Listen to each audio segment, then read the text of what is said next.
Ngayong gabi mga idol ay marami po kami nabiling ulam at siyempre nakabili rin ako ng bigas at napatikim ko rin sa mga anak ko yung milk tea. Salamat pala kay Ma'am April, Store de Band at siyempre salamat din sa Panginoon sa biyaya na binigyan ni Ma'am April sa amin. Hello po mga idol, pagkatapos sa aking trabaho, siyempre kinuha ko na pala yung pinadala ni Ma'am sa amin. Shout out pala ko sa batang yon si Rostom at dumaan na rin po ako mga idol upang magbili ng pan pasalubong po sa aking buong pamilya upang makapagmerienda rin sila mga idol pagdating ko. At pagkadating ko naman sa amin mga idol ay agad naman po ako sinalubong ni Mikmik at naabutan ko pala dito mga idol, nag-aayos pala sila sa daan namin, ambagan po kami lahat. Pagkatapos ng pagmerienda ng aking mga anak mga idol, agad na po ako lumabas. Hello po mga idol, yan magandang gabi.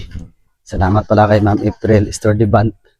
At bibili kami ng masarap na ulam. At habang nasa labas na po kami mga idol ay sobrang traffic kasi nga po ay umulan po sa bukid. Kaya dito po mga idol bumaha, dumaan po sa drainage. At ang una ko talaga pinuntahan mga idol pagdating namin si Idol Delpin.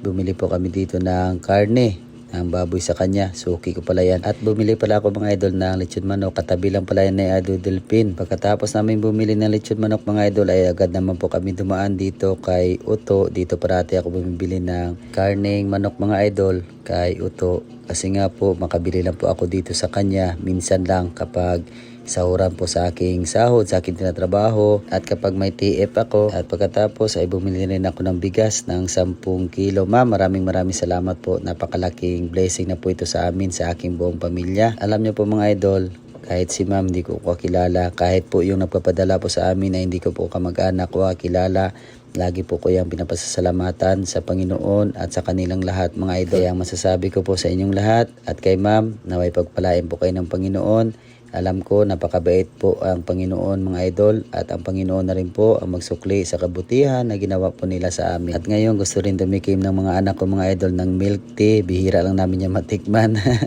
Kaya binilihan ko rin sila mga idol upang masaya din. Kasi ako mga idol, alam nyo po, bihira lang talaga ako makabili ng mga ganyan. Kasi nga po marami po talaga kaming bayarin. At shout out pala ko kay Ma'am Elizabeth, mama ni Alexander Vlog. Salamat kay Idol Jason, taga Dait, Camarines Norte, shout out po. At kay Idol Ningski, shout out po na taga Ruas, Palawan. Salamat sa panonood. At ngayon mga idol ay samahan niyo po yung aking buong pamilya sa hapunan at napakasaya talaga yung mga anak ko. Kain po.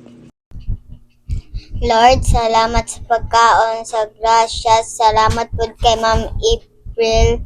Gracias, amen. Salamat pala sa lahat ng mga OFW na lagi nakasuporta sa amin. At trabaho ng Pinas, lagi po tayong mag-ingat. Busog talaga yung aking buong pamilya. Ito ang masasabi ko po kay ma'am sa inyong lahat. Ma'am, maraming salamat Ma'am April. Sana makita mo ang video na to ma'am at masaya ka po. Kasi nga po ay pinasaya mo kaming lahat ma'am.